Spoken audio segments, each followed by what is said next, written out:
απόψε ο Θεός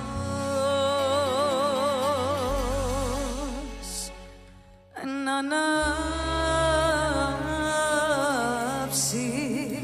το φεγγάρι και εγώ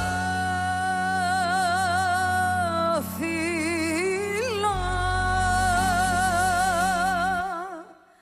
τα μάτια σου γλυκό μου παλικάρι.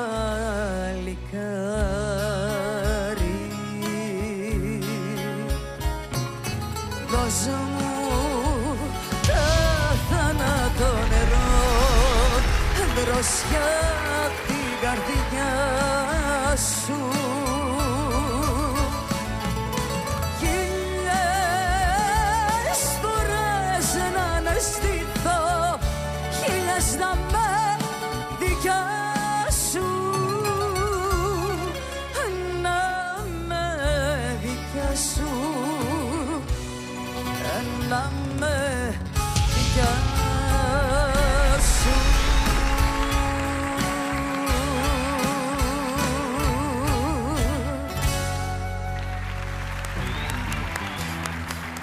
Καλησπέρα, καλησπέρα, καλησπέρα. Τι ωραίο που είναι αυτό που φοράς, τι ωραίο που είναι αυτό, μπράβο.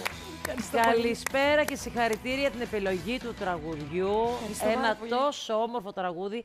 Παίζει, παιδιά, αυτή η εικόνα να είναι η πρώτη που έχω της Μαρινέλας. Που θυμάμαι τότε που αγοράζαμε, δυστυχώς δεν υπήρχε η πρόσβαση να βλέπουμε ελληνικές ταινίες στη Σουηδία και ερχόμασταν. Γιατί ζούσα στη Σουηδία και τρέχαμε σαν παλαβή για να πάρουμε βιντεοκασέτες και κασέτες. I love it το κασέτα. Ναι, όχι, κατάλαβες, για να δούμε αυτές τις υπέροχες ελληνικές ταινίες που πάντα πλαισιώνανε με υπέροχα, όμορφα τραγούδια. Ακριβώς. Το όνομά σου. Είμαι η Πόπη Ξενικάκη, έρχομαι από το Πισκοκέφαλο Σιτίας. Τι λέτε, παιδιά, δεν γίνεται Σιτία φέτος. Πόπη είπαμε, από το Πινελόπη. Από το Καλλιόπι. Από το Καλλιόπι. Είμαι 43 ετών. Μαζί είμαστε, 82 είσαι. Yeah. Εμείς οι δύο, ναι. Μαζί. Και ήρθα να δοκιμάσω πια την τύχη μου μετά από πολλά χρόνια, γιατί έχω ένα γιο, είμαι χωρισμένη, οπότε είχα σκοπό αυτό να μεγαλώσω το μικρό μου. Πλέον που είναι 18, το πήρα απόφαση και ήρθα. Μπράβο, Καλλιόπη μου. Θα πρέπει πριν αποφασίσετε να κάνετε παιδιά, όμως να το σκεφτείτε πολύ σοβαρά πριν κάνετε παιδιά. Σίγουρα, μα ήταν επιλογή μου και το γνώρισα αυτό. Ναι. Λοιπόν, κυρία μου, τραγουδήσατε πολύ ωραία. Γύρισα και έχετε μια πολύ ωραία παρουσία, πάρα πολύ ωραία ντυμένη. Αυτό με παραπέμπει και στη Μαρινέλα, γιατί την έχω δει. Η πρώτη μου επαφή με ήταν ότι πήγα και της είπα ότι είμαι συνάδελφος 13 χρονών. Ναι. Είστε από τη Σιτία, τραγουδήσατε πάρα πολύ ωραία και θα ήθελα πάρα πολύ να είστε στην ομάδα μου. Δεν θα ξανα...